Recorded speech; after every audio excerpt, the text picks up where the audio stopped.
Isso. Eu queria entender se, primeiro assim, se ele deu a informação, e ele deu aqui, a gente vê logo abaixo, mas se era praxe pedir informações ao ministro Sérgio Moro sobre investigações em andamento na Polícia Federal. Bom, para responder essa pergunta, eu vou ter que esclarecer a minha função. Eu sou deputada federal e a função principal de um deputado federal, além de legislar, é fiscalizar. E fiscalizar o poder público, no meu caso, o poder público federal. Por mais que eu esteja no governo, é minha função fiscalizar se todas as funções do executivo estão sendo bem realizadas. Uma investigação, se tiver no âmbito da Polícia Federal, e por isso eu pergunto se está na Polícia Federal, ela precisa ser realizada de forma célere, né, de forma transparente, quando possível, porque, afinal de contas, algumas investigações são, enfim, correm em sigilo, etc., mas aqui era uma matéria do antagonista. Então, eu pergunto para ele, é a PF? E ele diz que está no STF.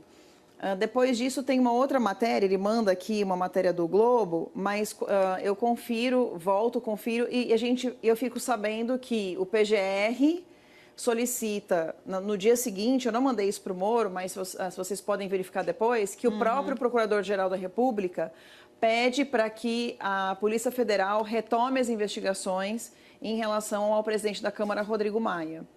O que eu estou fazendo aí nada mais é do que a minha função de deputada em cobrar qualquer ministro, e isso eu vou fazer não só com o Moro, mas qualquer ministro da República, se não estiver fazendo o trabalho dele. No caso aí, era a investigação em cima do presidente da Câmara dos Deputados, que já foi investigado por diversos crimes pela Polícia Federal e até hoje a gente não tem nenhuma conclusão a respeito desses casos. Seguindo aqui a conversa, desculpa, Diego, só para a gente entrar no dia 23, que a gente volta para o cerne dessa confusão, porque aí sim já há crise, né? A senhora, inclusive, mostra ali para ele a ideia de um colapso na economia, porque há uma queda vertiginosa na Bolsa.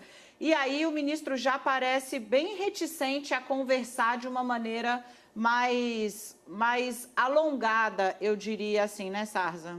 Sim, ele é bem assertivo nas respostas da senhora e muitas vezes nessa troca de mensagens, deputada, quem fala contigo agora é o Diego Sarza aqui do estúdio de São Paulo. Eu queria saber da senhora porque muitas vezes a senhora se coloca oferecendo que teria vindo proposta, vinda do presidente da República, Jair Bolsonaro, oferecimentos que viriam do presidente, enfim, aquele jantar que teria sido oferecido pelo presidente. De fato, a senhora estava sendo porta-voz do presidente da República ou eram posicionamentos pessoais da senhora ali naquelas conversas? Todos posicionamentos pessoais meus. Quando eu falo nessa tela aí sobre a gente tentar ter um café da manhã ou conversar pessoalmente com o presidente, é porque a gente já estava numa crise absurda, a imprensa inteira falando que o ministro pediria demissão, e eu tentando dizer para ele evitar uma demissão nesse momento, para a gente conversar pessoalmente com o presidente. Mas a senhora chega a dizer que eram convites do presidente, não usa essas palavras? Não, nessa página não, mas mais adiante, amanhã, né? Vamos marcar amanhã, é como se eu estivesse perguntando para ele se ele quisesse, se ele queria, né? Para eu então perguntar para o presidente. Eu tenho a impressão que se eu pedisse para o presidente, posso levar o ministro Moro amanhã às 7 horas da manhã, na Alvorada? A grande probabilidade é que ele dissesse que sim.